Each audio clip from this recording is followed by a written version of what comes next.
हम ये जानते हैं कि ना हम सिचुएशंस को कंट्रोल कर सकते हैं और ना ही लोगों को, लेकिन जब हम ये बात मानने को रेडी नहीं होते तब हम स्ट्रेस में आ जाते हैं, और स्ट्रेस में आते ही हमारा बिहेवियर भी बदल जाता है। हम अग्रेसिव हो जाते हैं, खुद को और दूसरों को नुकसान पहुंचाते हैं या हर्ट करते हैं। इसलिए अपने माइंड को कंट्रोल करने के लिए बहुत ज़रूरी है अपने माइंड को फुल ऑफ ऑक्सीजन रखना या फ्रेश रखना, और ये प्राणायाम से पॉसिबल है। आप कोई भी प्राणायाम कर सकते हैं। यूट्यूब पे इसको करने के बहुत सारे सही तरीके मिल जाएंगे, जैसे कपालभाति, भ्रामरी, अनुलोम विलोम, भस्त्रिका, उज्जयी एटसेट्रा। इसके अलावा आपकी मेंटल हेल्थ के लिए रोज़ एक्सरसाइज करना भी बहुत ज़रूरी है। एक्सरसाइज स्ट्रेस के साथ साथ लोनलीनेस और सैडनेस वाली फीलिंग्स को भी बहुत कम कर देता है। डेली एक्सरसाइज करने से आपके डिप्रेशन की स्टेज तक पहुंचने का जो रिस्क है वो भी बहुत कम हो जाता है, चाहे सिचुएशन कितनी भी वर्स क्यों ना हो।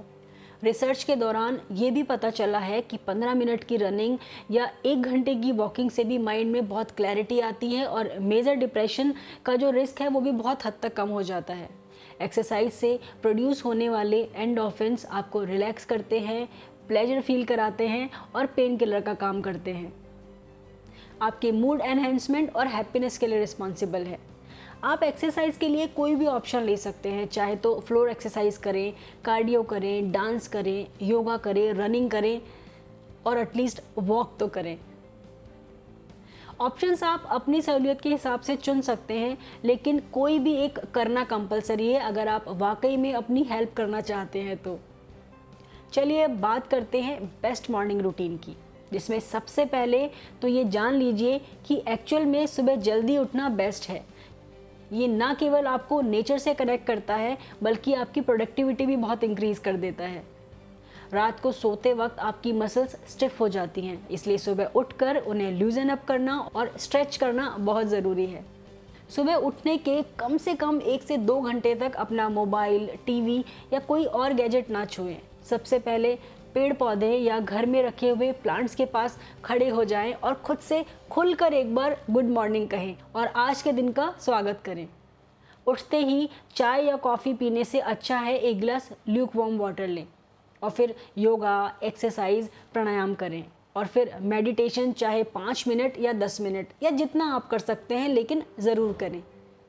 एक्सरसाइज एंड मेडिटेशन के बाद आप अपना रूटीन डे चालू कर सकते हैं, जिसमें सबसे पहले आप जर्नलिंग करें, जो मैंने आपको डे 1 में बता ही दिया है कि एक जर्नलिंग का क्या क्या फ़ायदा होता है और उसको करने के क्या क्या बेनिफिट्स हैं। माइंड को हेल्दी रखने में ये मॉर्निंग रूटीन बहुत मदद करता है, क्योंकि अगर हम अपने माइंड की प्रोग्रामिंग ठीक से नहीं करेंगे तो वो हमें परेशान करेगा, और करता भी है, क्योंकि हमें पता ही नहीं होता कि इसकी प्रोग्रामिंग कैसे करनी होती है। हमें अपने माइंड को इंस्ट्रक्शंस देने होते हैं कि वो हमारे हिसाब से चले, ना कि हमें उसके हिसाब से चलना हो। अक्सर यही होता है कि हम अपने कंपल्सिव बिहेवियर की वजह से रिएक्ट कर देते हैं और हमें पता ही नहीं चलता कि हमारे साथ ये बार बार क्यों हो रहा है और इसके करने के क्या कारण हैं। बस हम अपने माइंड के कंट्रोल में आकर ये सब करते रहते हैं। तो अब हमें ऐसा नहीं करना है और अब से हम एक हेल्दी और पॉजिटिव माइंडसेट के साथ में अपने मॉर्निंग का स्वागत करेंगे और डेली बेसिस पर अपने माइंड को पॉजिटिव इंस्ट्रक्शंस देंगे और अपने माइंड के प्रिजनर तो अब हम बिल्कुल भी नहीं बनेंगे। तो आज के बाद जब भी आपको लगे कि आपका माइंड आप पर हावी होने की कोशिश कर रहा है, तो आप उसे फोर्सफुली कमांड देंगे कि अब आप उसकी सुनने नहीं वाले हैं, उसे ही आपकी सुननी पड़ेगी। और आप एक पॉजिटिविटी से भरे हुए इंसान हैं, जिसे अब मालूम है कि माइंड के लिए क्या हेल्दी है और क्या अनहेल्दी। तो अपने दिन की शुरुआत फुल ऑफ पॉजिटिविटी और एनर्जी के साथ करें। So have a energetic day and energetic life. Thank you.